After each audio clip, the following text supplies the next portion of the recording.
አሰላሙ አለይኩም ወራህመቱላሂ ወበረካቱ የተወደዳችሁ እንዴት ቆያችሁን የሚያዝያ 21 2017 ዓመተ ልደት ሚንበር ኸበር ጀመረ የዕለቱ ሚንበር ኸበር እየመራው ፋይዛ መሐመድ ከናንተ ከተመልካቾች ጋር ቆያለሁ እስከ ፍጻሜው አብራችሁን እንድትዘልቁ በአክብሮት እየጋበዝኩ ለዕለቱ ከያዝናቸው ጉዳዮች መካከል አበይቱን አስቀድማለሁ ቀዳሚዎቹ ሁጃጅ ሳውዲ አረቢያ ገቡ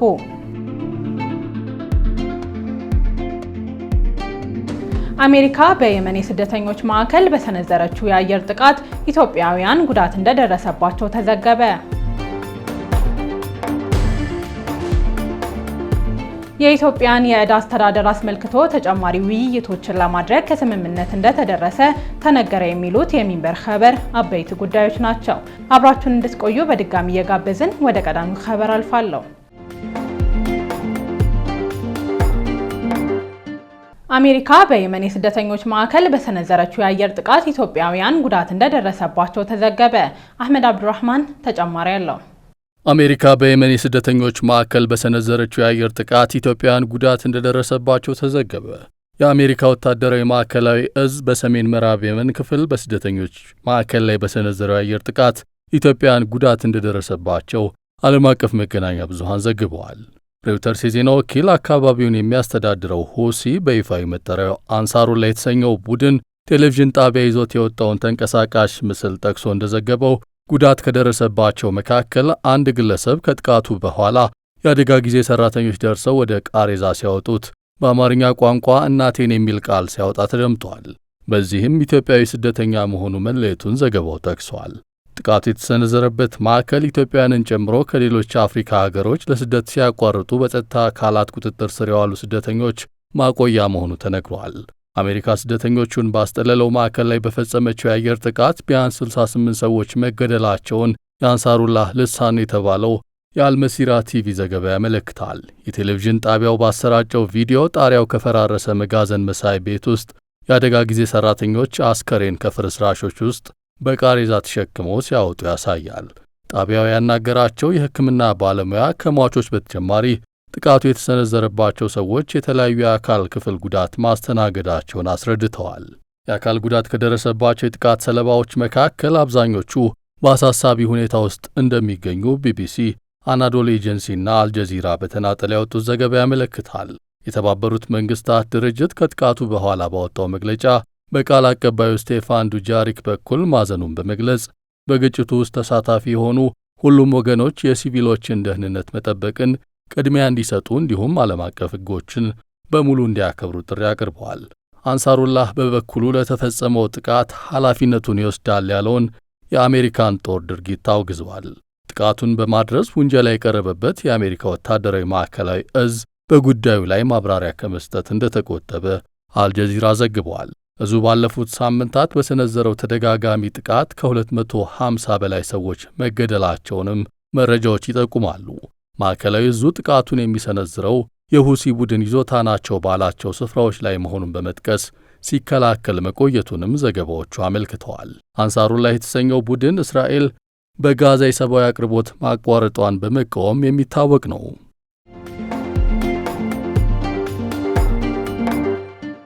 የኢትዮጵያን የዕዳ አስተዳደር አስመልክቶ ተጨማሪ ውይይቶችን ለማድረግ ከስምምነት እንደተደረሰ ተነገረ። ኢትዮጵያና የዩሮ ቦንድ አበዳሪዎች የኢትዮጵያን የዕዳ አስተዳደር አስመልክቶ ተጨማሪ ውይይቶችን ለማድረግ ከስምምነት ላይ መደረሱ ተነግሯል። ይህ የተነገረው የዓለም ባንክ ግሩፕና የዓለም አቀፉ የገንዘብ ድርጅት ወይም IMF ዓመታዊ የጸደይ ወቅት ስብሰባ በዋሽንግተን ዲሲ መካሄዱ ከተሰማ በኋላ ነው። በገንዘብ ሚኒስትር አቶ አህመድ ሺዴ የተመራ ከፍተኛ የልዑካን ቡድን ከኢትዮጵያ የዩሮ ቦንድ አበዳሪዎች ጋር ተወያይቷል። ውይይቱ እንደ አውሮፓውያኖቹ አቆጣጠር በማርች 2025 ከኢትዮጵያ አበዳሪዎች ኮሚቴ ጋር በቡድን 20 አባል ሀገራት የዕዳ ማቃለያ ማዕቀፍ አማካኝነት በኢትዮጵያ የዕዳ አስተዳደር ድርድር የተደረሰው ስምምነት ያለበት ደረጃ ላይ ትኩረቱን አድርጓል። ሚኒስትሩ ለንግድ አበዳሪዎቹ የኢትዮጵያን የማክሮ ኢኮኖሚ ሪፎርም ሂደቱን አስመልክቶ ገለጻ አድርገዋል ተብሏል።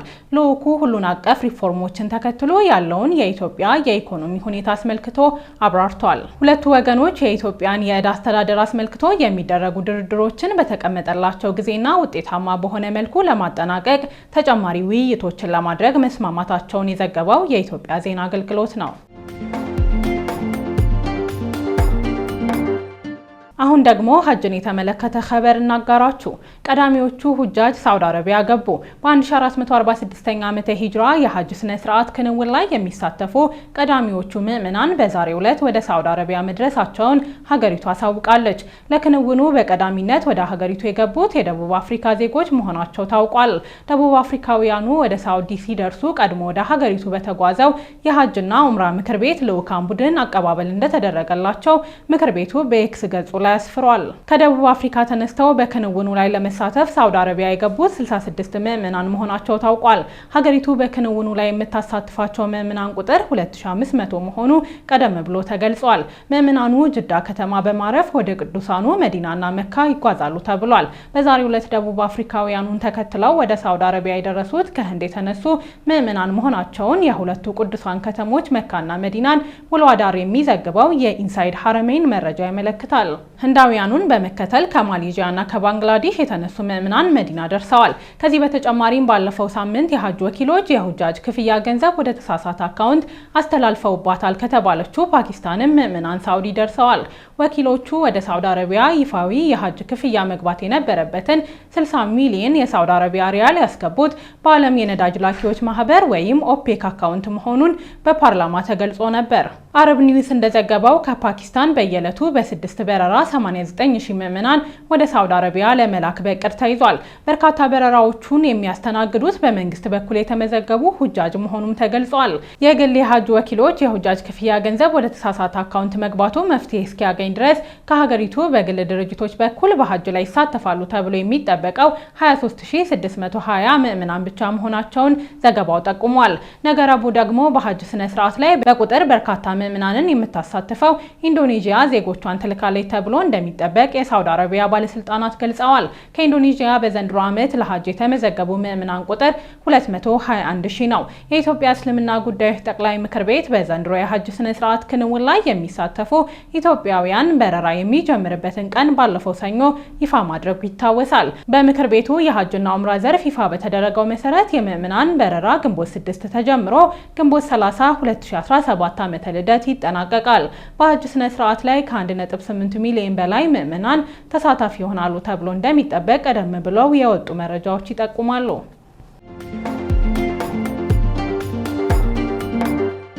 የማዕከላዊ ኢትዮጵያ ክልል ገቢዎች ቢሮ ኃላፊ አቶ አሊ ከድር በደረሰባቸው የመኪና አደጋ ከዚህ ዓለም በሞት ተለዩ። የማዕከላዊ ኢትዮጵያ ክልል ገቢዎች ቢሮ ኃላፊ አቶ አሊ ከድር በኦሮሚያ ክልል ምስራቅ ሸዋ ዞን ሉሜ ወረዳ ከሞጆ ወደ ባቱ ይጓዙበት የነበረው ላንድ ክሩዘር ተሽከርካሪ ባጋጠመው የግጭት አደጋ ሕይወታቸው ያለፈው ሰኞ ሚያዝያ 20 2017 ዓመተ ልደት ነው።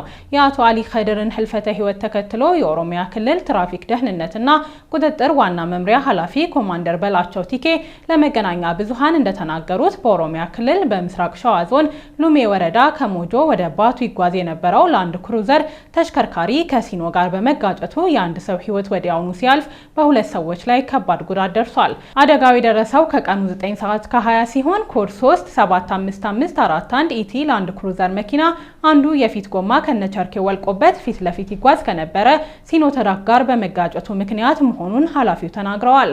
በወቅቱ ምንም አይነት ግጭት ሳይኖር የፊት ጎማ የወለቀበት ምክንያት እየተጣራ መሆኑንም ኮማንደሩ ገልጸዋል።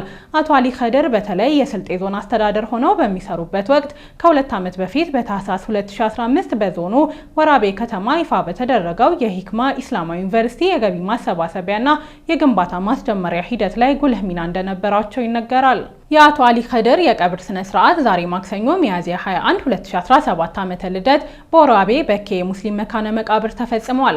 በቀብር ስነ ስርዓቱ ላይ የማዕከላዊ ኢትዮጵያ ክልል ርዕሰ መስተዳድር እንዳሻው ጣሰው፣ የፌዴራልና የክልል ከፍተኛ የስራ ኃላፊዎች፣ ቤተሰቦቻቸው፣ ወዳጅ ዘመዶቻቸውና የስራ ባልደረቦቻቸው መገኘታቸውን የስልጤ ዞን ኮሚኒኬሽን ቢሮ መረጃ ያመለክታል። አቶ አሊ ከድር መሐመድ ባለትዳርና የሁለት ወንድ ልጆች አባት ነበሩ። የተወደዳችሁ እየተከታተላችሁ የምትገኙት ሚንበር ኸበርን ነው። አብራችሁን ስላላችሁ ደስ ይለናል። ለሚንበር ኸበር ጥቆማ ወይም ማስተያየት ካላችሁ በአጭር የስልክ ቁጥር 9282 ላይ ብትልኩልን አጣርተን መልሰን ለእናንተው እናቀርባለን። የሚቀናችሁ ማህበራዊ ሚዲያ ከሆነ በሁሉም አማራጮች @ሚንበር ቲቪ ብላችሁ ብትፈልጉን ታገኙናላችሁ። ድረገጻችንን www.minbertv.comን ብትጎበኙ ደግሞ አዳዲስ መረጃ ታገኛላችሁ። አሁን ደግሞ የዕለቱን አብይ ጉዳይ እናስታውሳችሁና እንመለስ።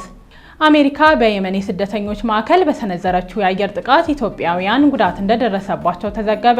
ጉዳት ከደረሰባቸው መካከል አንድ ግለሰብ ከጥቃቱ በኋላ የአደጋ ጊዜ ሰራተኞች ደርሰው ወደ ቃሬዛ ሲያወጡት በአማርኛ ቋንቋ እናቴን የሚል ቃል ሲያወጣ ተደምጧል። 200,000 ሶሪያውያን ከቱርክ ወደ ሀገራቸው መመለሳቸውን ፕሬዝዳንት ኤርዶጋን ተናገሩ። በዝርዝር እንመለከተዋለን። ከቆይታ በኋላ ይጠብቁን። ሌተናል ጀነራል አብዱል ፈታህ አልቡርሃን በሀገሪቱ ወቅታዊ የሰላም ሁኔታ ላይ ለመነጋገር ወደ ግብጽ አቀኑ። የሱዳን ሉዓላዊ ምክር ቤት ሊቀመንበር ሌተናል ጀነራል አብዱል ፈታህ አልቡርሃን በሀገሪቱ ወቅታዊ የሰላም ሁኔታ ላይ ለመነጋገር ወደ ግብጽ ያቀኑት ሰኞ ዕለት ነው። አልቡርሃን ካይሮ አየር ማረፊያ ሲደርሱ በፕሬዝዳንት አብዱል ፈታህ አልሲሲ ደማቅ አቀባበል እንደተደረገላቸው የሱዳንና ግብጽ መገናኛ ብዙሃን ዘግበዋል። በካይሮ ቆይታቸው ከግብጽ ፕሬዝዳንት አብዱል ፈታህ አልሲሲ ጋር ውይይት ማድረጋቸውን የሚድል ኢስት ሞኒተር ዘገባ ያመለክታል። በሁለቱ መሪዎች መካከል በነበረው ውይይት በሱዳን ብሔራዊ ጦርና በተቀናቃኙ የፈጥኖ ደራሽ ኃይሎች እየተካሄደ ያለው የእርስ በርስ ጦርነት አሁን ያለበት ደረጃ ተነስቷል። በሀገራቱ መካከል የሚኖረው ትብብር የሁለትዮሽ ትብብር መጠናከርን የተመለከተ ጉዳይም በውይይቱ መነሳቱን ዘገባው አመልክቷል። በሱዳን በተለይም በጦርነት የተጎዱ አካባቢዎችን ለመድረስ የሚደረጉ ድጋፎችም ተጠናክረው እንዲቀጥሉ ሁለቱም መሪዎች ጥሪ አቅርበዋል። በሱዳን ባለፉት 24 ወራት በቀጠለው የእርስ በርስ ጦርነት በ10 ሺዎች የሚቆጠሩ ሰላማዊ ዜጎች ሕይወት መቀጠፉን የተባበሩት መንግስታት ድርጅት ሪፖርት ይጠቁማል። ከሀገሪቱ ሕዝብ ግማሽ ያክሉ በምግብ እጥረት ምክንያት ለከፋ ረሃብ ተጋልጦ እርዳታ እንደሚጠባበቅም ሪፖርቱ ይገልጻል። 200,000 ሶሪያውያን ከቱርክ ወደ ሀገራቸው መመለሳቸውን ፕሬዝዳንት ኤርዶጋን ተናገሩ። ከድር ከማል የተዘጋጀውን ዝርዝር ያቀርበዋል። ካለፈው ታህሳስ ወዲህ 200,000 ሶሪያውያን ከቱርክ ወደ ሀገራቸው መመለሳቸውን ፕሬዝዳንት ኤርዶጋን ተናገሩ። የቱርክ ፕሬዝዳንት ረጀብ ጠይብ ኤርዶጋን ካለፈው ታህሳስ ወዲህ 200,000 ሶሪያውያን ከቱርክ ወደ ሀገራቸው መመለሳቸውን የተናገሩት ሰኞ ዕለት ነው። ኤርዶጋን ይህን የተናገሩት የቱርክ የስደተኞች አያያዝን አስመልክቶ በተካሄደ ዝግጅት ላይ ነው። በዚህ ንግግር ሶሪያን ያነሱት ፕሬዝዳንቱ የተለያዩ እንቅፋቶች ቢኖሩም ሶሪያ ቀስ በቀስ እያገገመች ነው ሲሉ ተደምጠዋል። አክለውም ሶሪያ እያገገመች ስትሄድ ወደ ሀገራቸው የሚመለሱ ሰዎች ቁጥር እድገት አሳይተዋል ብለዋል። በ13 ዓመታት የሶሪያ የእርስ በእርስ ጦርነት ወቅት ቱርክ 4 ሚሊዮን የሚሆኑ ሶሪያውያንን መቀበሏን አናዶሉ ኤጀንሲ በዘገባው ጠቅሷል። ነገር ግን ተህሪር ሀያት አልሻም የተሰኘው ኃይል ደማስቆን መቆጣጠሩን ካወጀ ከጥቂት ቆይታ በኋላ መሪው አህመድ አሸራ የፕሬዝዳንትነት ስልጣን ተቆጣጥረው ሶሪያውያን ወደ ሀገራቸው መመለስ ጀምረዋል። በወቅቱ የረጀብ ጠይብ ኤርዶጋን ቱርክ ወደ ሀገራቸው መመለስ የሚፈልጉ የሶሪያ ዜጎች የአንድ ጊዜ ነፃ የጉዞ ትኬት አዘጋጅቻለሁ ማለቷ ይታወሳል። በሶሪያ በ2011 በመጀመሪያው የእርስ በእርስ ጦርነት ምክንያት ከ14 ሚሊዮን በላይ የሀገሪቱ ዜጎች ኢትዮጵያን ጨምሮ በበርካታ የዓለም ሀገራት ለመበተን መገደዳቸው ይታወቃል። የተባበሩት መንግስታት ድርጅት የ2024 ሪፖርት እንደሚያመለክተው የሶሪያ ዜጎችን ከቱርክ እና የአውሮፓ ህብረት አባል ሀገሮች በተጨማሪ በዋነኝነት ያስጠለሉት ጎረቤቶቿ ሊባኖስ፣ ዮርዳኖስና ኢራቅ ናቸው። ከአውሮፓ ሀገራት መካከል በተለይ በርካታ ሶሪያውያንን አስጠልላለች የምትባለዋ ጀርመን ነች።